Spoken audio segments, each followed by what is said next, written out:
Ayan, break time tayo mga idol. At hindi ako nagbaon or hindi ako uwi dun sa Gisuksa para kumain. So meron ditong noodles na provided ng company. Ayan, dami. Isang box yan mga lods na ramyun or noodles. So noodles yan mga lods. Lagyan mo lang naman yung tubig. Ayan, pwede ka na kumain. Tapos merong ano dito sa rep. Ayan, pasensya na kayo sa rep namin at napakalinis mga lods. Kasi itong trabaho natin is talagang malikabok. Ayan, meron ditong choco pie. So yan yung ating titirahin. So libre yan mga lods. Kahit busin mo yan. Ayan, merienda yan araw-araw. So binili ni Sadyang yan o binili ng amo para merienda na mga magtatrabaho sa panggabi. So hintay lang natin to para makakain na tayo. So ang break time natin dito is 1 hour. Ayan, night shift tayo. Pag sinabing night shift, yagan. So usually pagka night shift mga lods is 12 hours na duty. So bumasok ako ng alas 7, lalabas tayo bukas ng alas 7 ng umaga. So ayan, ganito ang buhay yagan dito mga lods sa South Korea. So winter ngayon, napakalamig. Buti na lang at hindi ganun kababa ang temperature. Unlike ng mga nakaraang 2 araw, talagang maninigas yung kamay mo na to. Hindi naka-gloves o hindi naka-jangkab. So ngayon, medyo mataas na yung temperature, hindi na ganon kalamig. Kain tayo mga idol. Ayan. Libre yung tinapay, libre yung ramen o ramyon. Ayan. Saan ka pa, di ba? Walang gastos, di ba? So kung hindi ka pa kumakain ng pag sa break mo, so okay na, di ba? So ako kasi hindi ako pwedeng hindi kakain ng alas 12. Kasi hindi ako abot hanggang bukas ng umaga. Nagugutom ako pagkatapos bukas ng umaga bago matulog. Kakain ulit ako ng kanin. So ganyan ang routine natin mga idol pagka panggabi. Bago pumasok sa hapon, kumakain ako. Tapos sa break time ng alas 12. Kasi kung pang araw ka, ito yung pinaka lunch break mo, di ba? Yung patanghalian mo. So hindi pwedeng hindi ka kakain, di ba? So hindi tayo abutin hanggang umaga nun. Kaya ginagawa ko kahit paano sumusubo ako pagdating ng alas 12. Tapos umiidlip ako. So kain mga lods, libre tinapay, libre noodles, saan ka pa, di ba?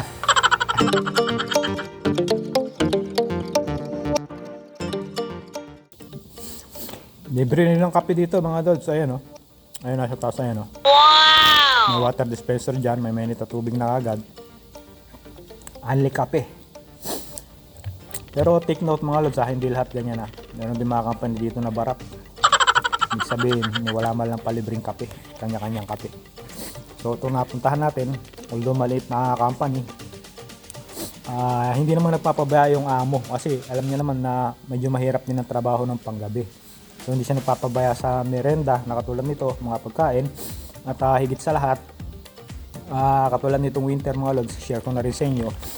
Nung diba, bago lang tayo dito sa company natin na to. Nung mga ilang buwan pa lang ako rito, binilihan ako ng amo ko, binilihan kami ng uniform na pang winter. So una niyang ibinigay mga lods, yung jumper, overall jumper na winter clothes na uniform. Brand new yun mga lods, bago ha. Wow! So, yung sa pinagdaanan nating mga company, lalo na dun sa huli, di ba? Nag-iisa na lang tayo doon, hindi pa tayo mabigyan ng mga ganun na gamit. Yung bago, bibigyan tayo ng mga pinaglumaan, di ba? So hindi naman natin pinagkukumpara mga lods. Sinishare ko lang sa inyo para malaman nyo na dito sa South Korea talagang depende sa factory na mapupuntahan mo yung iyong magiging kapalaran. So katulad nyan, ayun, binilihan tayo nung pang winter na uniform. At hindi pa na kontento yung amo ko dito, bumili na naman nung jacket na electric. Yung may heater na jacket mga lods na pandoble. Yung katulad nito. Ito. Ganito siya kaya lang may heater sa likod at saka sa tagiliran. Di battery mga lods. Talagang inaalagaan tayo ng amo natin kasi nga sobrang lamig. Alam niya na mahirap panggabi lalo na at winter. Pagkatapos nun mga lods, ilang linggo lang pinalitan niya yung mga heater dito. So bumili ng mga heater na bago. Kasi dito habang nagtatrabaho kami pag winter mga lods, hindi pwedeng wala kang heater. Yan, bumili ng mga heater mga lods. Bago yan. Mga ganyan na heater. Ayun yung ganong klase. Pagka kasi mga winter na ganito mga idol, kagaya itong room natin na to, hindi naman to mga lods, sa lamig. So ibig sabihin walang heating system to, tong buong kwarto na to, tong buong room na to. So ibig sabihin yung magiging heater mo rito is individual. Katulad nito mga lods, ayan. Ayan, habang nagtatrabaho ako, habang nakatayo ako, ayan, nasa paanan ko yung heater para hindi ako masyadong ginawin or hindi ako lamigin. So ito yung workstation ko mga lods, ayan. Share ko na rin sa inyo yung trabaho ko. Ayan, nagbabaklas ako ng mga TV monitor, ayan, mga computer monitor. Binabaklas ko yan, ayan. Pinaghihulay-hulay ko yung mga pyesa. So kinukuha ko yung mga panel katulad yan, ayan. Mga nagawa ko na yan. Meron din isang nagbabaklas doon ng panel. So iba naman yung trabaho niya. Yun lang ang trabaho niya, panel. So pinaghihiwalay-hiwalay namin yung mga aluminum, acrylic. Tapos itong mga hindi ko alam kung anong tawag dito, mga LED yata to, ito yung pinaka LED o yung mga nasa gilid ng TV para sa lighting system niya, no? Yung mga ilaw. Ayan, yung mga frame na minsan stainless, minsan bakal. So yun yung sa harapan ng TV o ng monitor, yung kulay itim. Ayan, napakatalim yan. Pag wala kang jump cap dyan, pwedeng saglit mahiwa yung kamay mo. At of course yung bakal. So segregation mga lods, pinaghiwalay-hulay namin yung mga pwede namin makuha o yung kinakahoy. Yan ang pinagkakitaan ng amo namin. So binebenta niya, dyan siya kumikita. So pati yung mga laman sa loob, yung mga IC band tawag doon mga lods, ayan, yung mga laman ng mga TV, ayan. Ayan, pinaghiwalay-hulay din namin. So binebenta rin ng amo ko. So ganyan lang buhay dito sa South Korea mga idol. Sa mga kababayan ko na pupunta rito, gusto magtrabaho rito, ayan, gantong ganito magiging trabaho nito ganito. Although hindi naman eksaktong ganitong trabaho, ano. So ganito yung magiging situation mga lods. May mga nagtatanong sa akin kung ano yung mga malalakas daw na trabaho dito sa South Korea. Siguro gusto niya tukuyin yung maraming overtime, yung malalaki ang kita. Siyempre may mga kababayan tayo na ang habol kaya nga nag-abroad dahil sa kita. Dahil limited lang mga lods yung mga napuntahan kong company, ano, mga trabaho. So ilan lang din yung may share ko sa inyo ng mga company na malalakas. So usually na malalakas na mga company mga lods sa mga factory, yung mga recycling, mga katulad nito. So ilan na yung recycling company na napuntahan ko, dalawa na mga lods. So talagang tiba-tiba kayo sa overtime, pati linggo may pasok. At isa pa na magandang company na malakas ang sweldo mga lods, yung may Yagan Chugan. Ibig sabihin ng Yagan Chugan, day shift and night shift. Yagan is night shift, Chugan is day shift. So kung gusto mo ng malalaking kita na trabaho dito sa South Korea, umili ka ng factory or sana matsyempohan mo yung mga factory na may Yagan Chugan or day shift and night shift. Bakit? Pagkakasiyagan ka mga lods, automatically usually mahaba ang oras niyan, 12 oras. So automatically meron ka na agad overtime, di ba? 2 oras mahigit, 2.5 or something.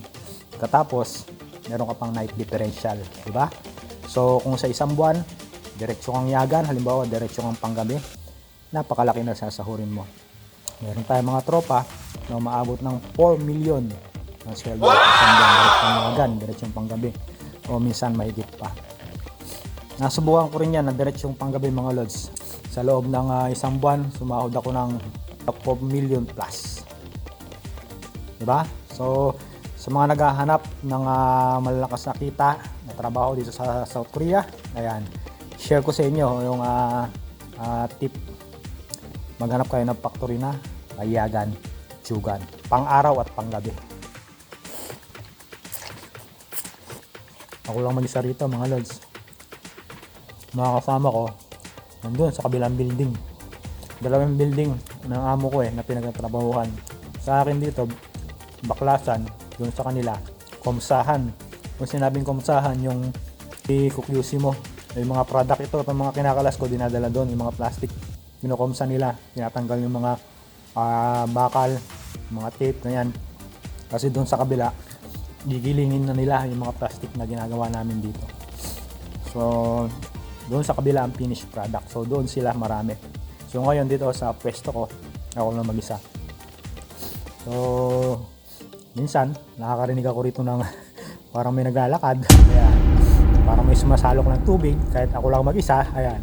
Yung forklift ko parang kusang gumagalaw. Ayan. Okay lang yan, di ba? Importante di man tayo sinasaktan, di ba?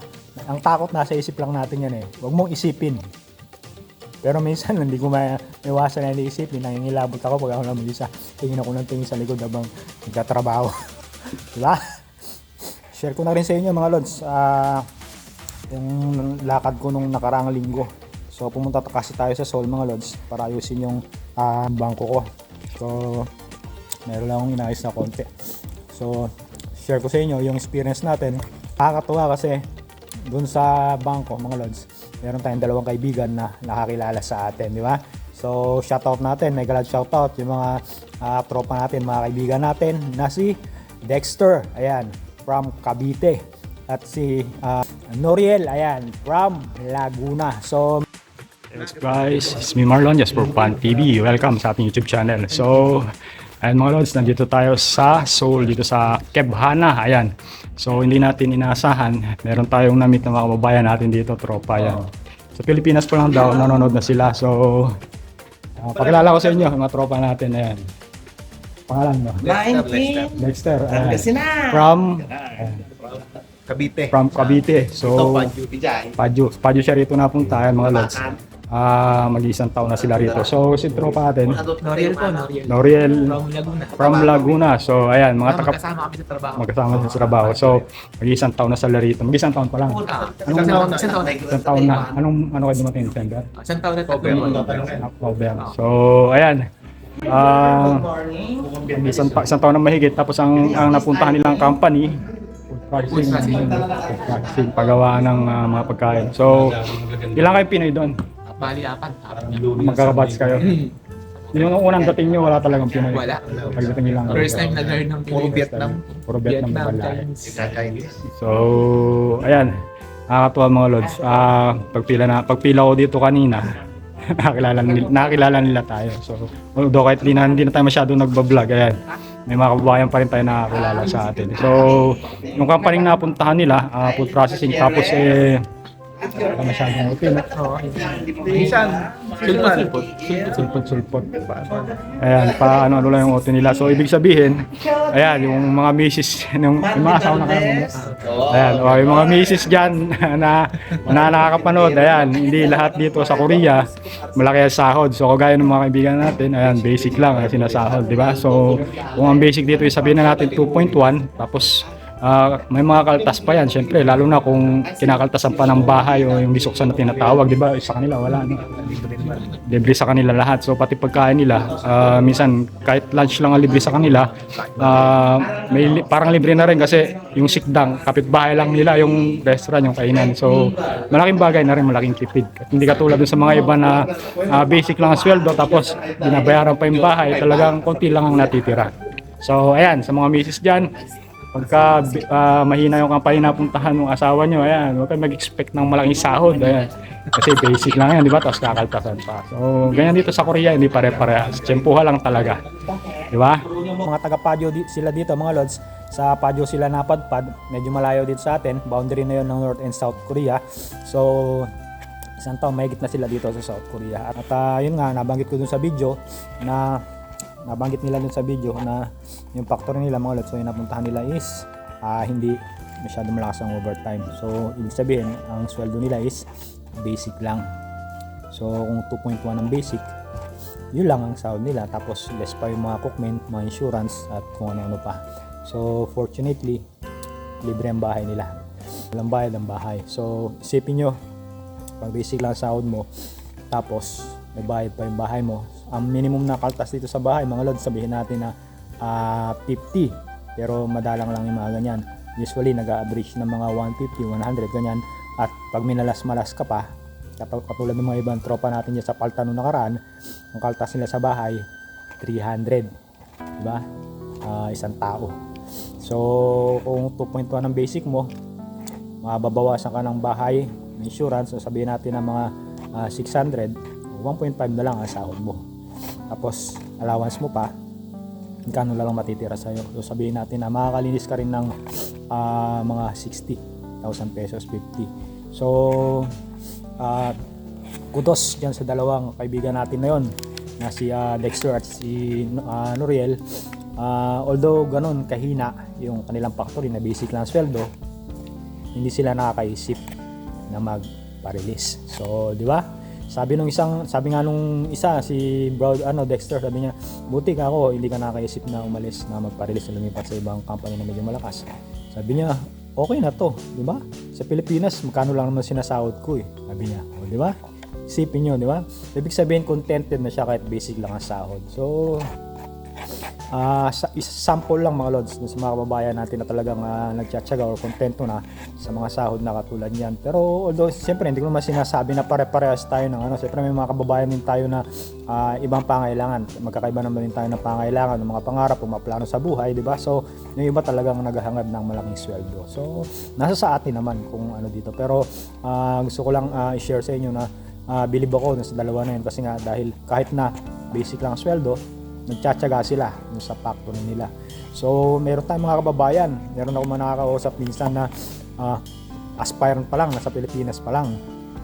Pagdating dito, plano na magpa-release. Oo, meron. Kapag daw mahina yung kanilang napuntahan na factory pagka daw basic lang sweldo, di ba? So, ano palagay niyo mga idol sa mga mindset na katulad ng gano'n, di ba? Parang somehow, parang hindi naman tama, di ba? Pagdating mo rito, kung ano yung datnan mo, magtiyagaan mo, di ba? So, kung hindi kaya, kung talagang hindi ka kayanin na talagang nangangailangan ka pa ng mas higit pa, yun, di ba? Pero yung planuhin mo na kagad, nandiyan ka pala sa Pinas, sa bagay, kaya nga tinabing plano, ahead of time, di ba? Para alam mo na yung gagawin mo. Pero minsan, tingnan din natin, testing, hindi natin, obserbahan din natin. Dito sa Korea, mga idol, napakaraming factory. Napakaraming pwede lipatan, napakaraming trabaho. Pero, bihira ka lang mga tiyempo dito ng factory na ganang trabaho, ganyan, malaking sweldo, maayos ang tirahan na ganyan. Iba-iba mga lods.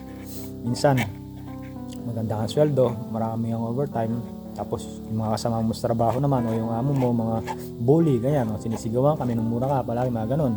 O sabihin mo lang maganda nga yung sweldo, ganyan, yung pabahay naman minsan, hindi komportable, container, katulad nung sa nakaraan na pinagano natin. So dito sa South Korea mga lods, talagang kailangan sa part natin may adjustment din tayo, mag-adjust kung ano yung dadatnan natin dito. So nag-abroad tayo, di ba? Napunta tayo rito para maghanap buhay. At syempre sa Pinas pa lang alam ko na inihanda na natin yung mga sarili natin sa anumang pwede natin datnan dito, di ba? So hindi pa tayo pwedeng mag-demand na dapat pagdating ko doon, dapat maganda yung mapuntahan ko company, dapat maraming overtime, dapat maganda yung bahay ko, dapat mababait yung mga kasama ko, di ba? So dapat malaking sweldo ko. So hindi tayo pwede mag-demand ng ganun. Kung ano yung abutan natin dito, dapat naka-ready tayo, di ba? So at kung ano yung klase ng trabaho, huwag nating expect na isipin na dapat magaan yung trabaho mapuntahan ko, madali lang para hindi ako mahirapan. So huwag niyong isipin na ganun kasi mostly ng mga trabaho rito sa South Korea is napakabigat o mabigat. Sabi nga nila, di ba, 4D or 5D, di ba? Dirty, difficult, dangerous, minsan deadly pa, di ba? So yan ang mga trabaho natin dito kasi mga non-skilled tayo, mga wala tayong skill. Kaya yun ang binibigay sa atin ng mga Korean kasi walang ibang gustong mag-handle niyan maliban ng mga Korean, maliban sa ating mga foreigner, di ba? So, wag na tayo mag-expect ng magiging madali ang buhay o trabaho, kalagayan natin dito. So, isang bagay pa, syempre, work abroad tayo, malayo sa pamilya, malayo sa nag-iisa tayo rito. So, talagang expect natin na talagang may kahirapan, di ba? So, ayan, advice ko dun sa mga aspirant na pupunta rito, ayan. Handaan nyo yung sarili nyo mga idol. Huwag kayo mag-expect ng madaling trabaho na magiging maayos kaagad. Siyempre, abroad to Hindi natin expect kung ano pwede natin datnan dito kung mahirap madaling trabaho. Maganda, handaan natin yung sarili natin na mahirap man mapuntahan natin, kakayanin, diba? So, Pilipino tayo di ba? Wala namang imposible kung talagang determinado tayo sa desisyon natin na pagpunta sa abroad. Dahil sa pangarap natin, dahil sa mga pamilya natin, di ba? So, prepared lang, be prepared mga lods. Ganyan lang buhay natin dito sa trabaho natin mga idol. So, kumain tayo, 30 minutes na agad, bilis. So, pahinga tayo ng mga 30 minutes pa, ayan, trabaho na ulit. So ganyan lang, buhay natin dito. Pero iba-iba tayo ng mga mapupuntahan dito mga lods. Hindi ko naman sinasabi na pagdating nyo rito ganito rin mapupuntahan nyo. Siyempre iba naman yung trabahong maanuhan nyo. So sinishare ko lang sa akin para kahit papano may idea kayo kung paano ba yung sistema ginagawa, di ba? Yung mga ano rito gawi dito sa pagtatrabaho dito sa abroad, dito sa South Korea. So para pagdating nyo rito may idea na kayo na ganun pala yun, ganito pala, ganyan, di ba? So sinishare ko lang, share lang tayo rito mga lods para sa mga kababayan natin na magtatrabaho rin dito in the future, di ba?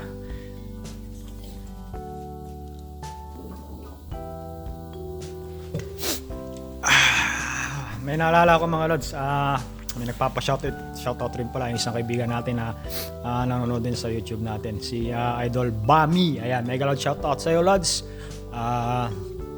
God bless sa iyo. So ulitin natin, Idol Dexter and Idol Noriel. Ayan, mega loud shoutout sa inyong dalawa. Mga taga-Padyo sila mga idol. Idol Jonathan Mijares, baka nakikilala mo yung dalawang kaibigan natin na yan. Mga malapit lang yun sa'yo. Taga dyan din sa Padyo mga lods. So dyan sa Padyo mga idol, maraming Pilipino dyan. Marami rin mga TNT dyan, di ba? So mga kababayan natin. So hindi ka maano dyan, pag dyan ka napunta, hindi ka malulungkot. Kaya lang yung sa pesto yata nila, yung mga napuntahan nila parang medyo looban o liblib. So medyo malayo sa kabiasnan. So mas okay nga yung ganun mga lods kasi iwas gastos. Unlike no sa malapit ka sa city, malapit ka sa syudad, di ba? Maya-maya nandun ka, ayan, bili ka ng bili, kung ano nga nakikita mo, di ba? So mas okay yung mga nasa yung mga nasa liblib na lugar para iwas sa gastos. So ayan mga lods, sulyapan nyo yung aking trabaho rito. Ayan,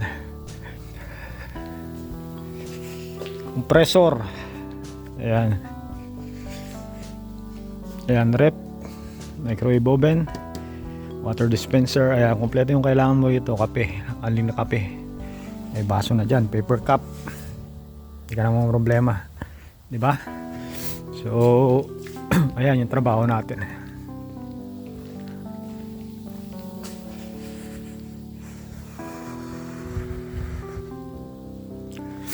CR din, ayun, may sariling CR. So pag nasi CR ka, takbo ka lang dyan, walang problema. Doon sa mga nagtatanong kung paano ba pagka nasi CR ka habang nagtatrabaho ka, ayan, usually dito sa South Korea mga lods, depende sa pwesto mo, depende sa trabaho mo.